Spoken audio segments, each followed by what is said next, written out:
Jadi kita itu harus memahami jenis kambing ataupun domba yang paling diminati oleh masyarakat di daerah kita itu jenis apa ya teman-teman. Karena kalau kita salah pilih, sudah tentu kita itu bakal kerepotan waktu pemasarannya teman-teman. Karena kebutuhan pasar itu tergantung dari peminat masyarakat di daerah teman-teman masing-masing.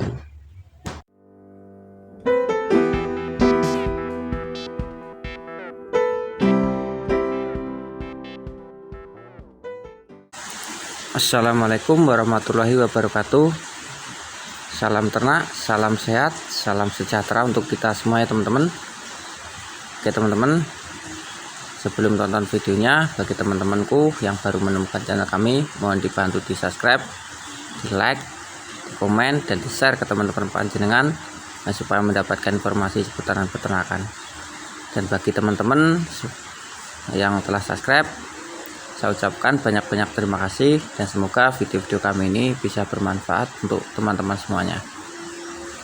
Oke, kali ini kami di sini akan bahas seputaran melangkah ataupun langkah-langkah yang perlu kita ambil di dalam peternakan ini, teman-teman.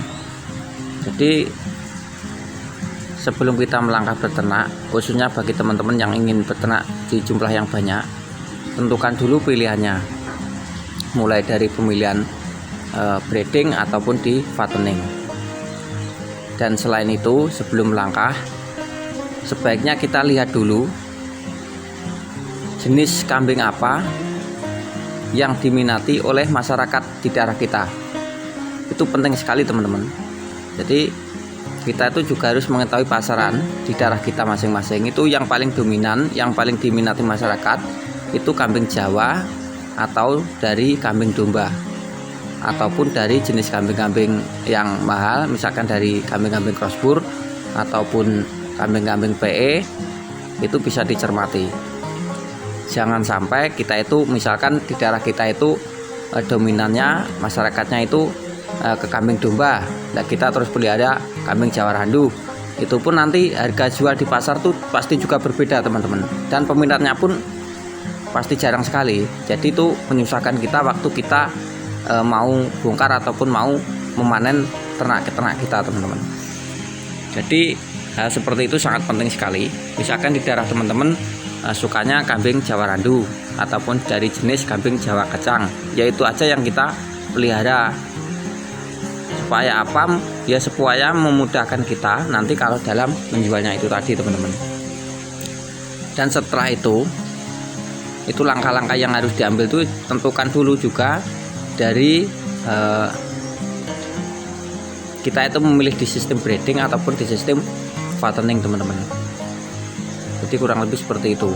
Ini juga untuk memuluskan dari usaha kita, dan teman-teman itu juga bisa belajar dari peternak-peternak senior di daerah teman-teman yang sudah lama beternak dengan kapasitas yang banyak. Itu apa saja yang perlu disiapkan. Jadi sebelum peternak dengan kapasitas yang banyak, itu memang harus mempersiapkan segala sesuatunya. Jadi kita itu harus benar-benar belajar. Ya kalau kita cuma pelihara 1-2 ekor itu nggak apa-apa, kita langsung beli ngarit gitu aja beres. Tapi kan seiringnya waktu kita juga harus tahu apa saja yang dibutuhkan kambing dan apa saja yang berbahaya untuk kambing. Dan kita itu tidak harus cuma dikasih pakan terus ditinggalkan, nggak seperti itu teman-teman. Jadi kita itu juga harus memperhatikan dari ternak-ternak kita itu tadi, dari mulai kesehatan, mulai dari kandang. Itu sangat penting sekali teman-teman. Dan kita itu juga harus belajar juga dari peternak-peternak senior di farm-farm besar. Nah, dari sana kita juga harus mengambil ilmu. Karena apa? Karena beliau-beliau atau mereka itu dulunya itu saya yakin itu tidak sesukses seperti itu. Dulunya pasti juga banyak mengalami kendala. Nah, mungkin dari kendala pembuatan kandang, mungkin dari kendala pemasaran, atau mungkin dari kendala pemilihan bibit kambing ataupun domba yang salah. Misalkan beli yang jenis-jenis kambing-kambing mahal karena terobsesi dengan kambing yang mahal, kambing yang wow gitu, dan akhirnya pemasarannya susah.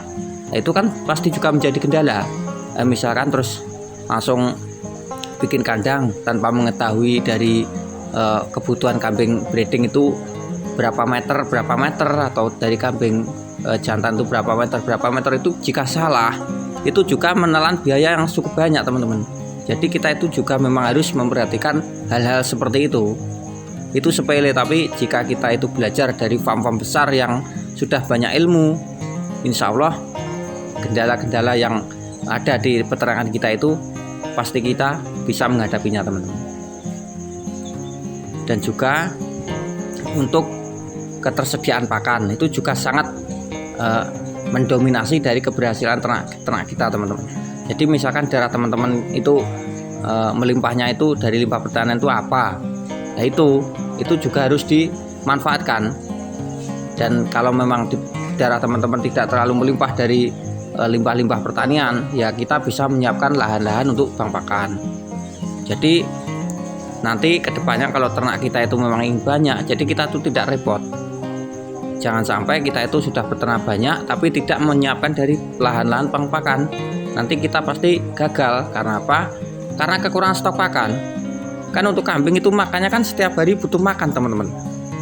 Seperti itu. Jadi persiapan pakan yang harus disiapkan itu kalau ternak kita banyak, tentu persiapan pakan kita pun juga harus banyak. Ini seperti itu. Jadi yang pertama yaitu tadi, tentukan pasar di daerah panjenengan itu dominannya kambing apa, yaitu yang harus kita pilih. Jangan terobsesi dari kambing yang mahal. Seperti itu. Dan yang kedua, dari kandang itu tadi, dari kandang itu untuk kambing betina atau breeding itu berapa meter misalkan, itu harus kita teliti bener-bener. Dan kalau mengambil jalur penggemukan atau di fattening itu juga harus dicermati. Untuk kambing fattening itu berapa ya ukurannya, itu juga harus dicermati bener-bener. Dan yang utama dan yang paling utama ya teman-teman, itu kita harus bener-bener menguasai dari pakan. Karena keberhasilan dari ternak kita itu 90% ataupun 75% itu dipakan ya teman-teman. Saya yakin dipakan. Itu penting sekali. Dan juga kita juga belajar mengenai dari kesehatan kambing. Jadi itu kambing gudikan itu harusnya diapain misalkan seperti itu. Kambing kembung misalkan. Syukur-syukur kita belajar misalkan dari penggunaan obat-obat suntik itu kan juga bisa, atau dari dinas-dinas peternakan kalau memang di daerah panjenengan ada. Kalau nggak ada kan biasanya di internet itu kan ada pengarahan-pengarahan seperti itu. Jadi ini sangat penting, ilmu-ilmu dari peternakan ini kita serap dulu, kita cari dulu, baru kita melangkah sambil praktek. Seperti itu teman-teman. Jadi yang penting intinya harus berilmu. Setelah berilmu baru mengamalkan itu tadi teman-teman.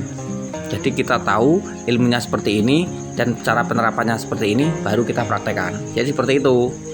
Kalau itu pun kalau ingin jumlah ternak yang banyak. Kalau jumlah yang sedikit ya seperti yang saya bilang tadi teman-teman, kita cukup beli 1 ekor 2 ekor, kita ngarit beres seperti itu. Tapi itu pun juga harus mengetahui cara ternak itu gimana, itu harus tahu. Jadi kalau orang Jawa itu mengatakan senong atau apa, itu menurut saya itu tidak seperti itu teman-teman. Ya mungkin yang percaya dengan hal itu ya monggo, tapi menurut saya itu enggak. Tergantung kita itu yakin dan betul-betul merawat ternak-ternak kita itu apa enggak, seperti itu. Karena di peternakan ini kita tidak cukup dengan mengasih makan, tapi kita juga harus mencermati, menjaga, dan berdiskusi istilahnya kepada ternak-ternak kita. Jadi kita itu harus memahami. Jadi kalau kita sudah memahami karakter atau jenis-jenis seperti yang saya katakan tadi, insya Allah kita akan bisa menghandle permasalahan dari pakan dan juga kesehatan ternak-ternak kita. Jadi seperti itu ya teman-teman. Dan semoga video-video penjelasan kami ini bisa dimengerti. Dan bagi teman-temanku yang baru menemukan channel kami, mohon bantuannya untuk di like, di komen, dan di subscribe. Dan untuk teman-teman yang setelah subscribe, saya ucapkan banyak-banyak terima kasih. Semoga sedikit video ini bisa bermanfaat, dan saya akhiri. Assalamualaikum warahmatullahi wabarakatuh.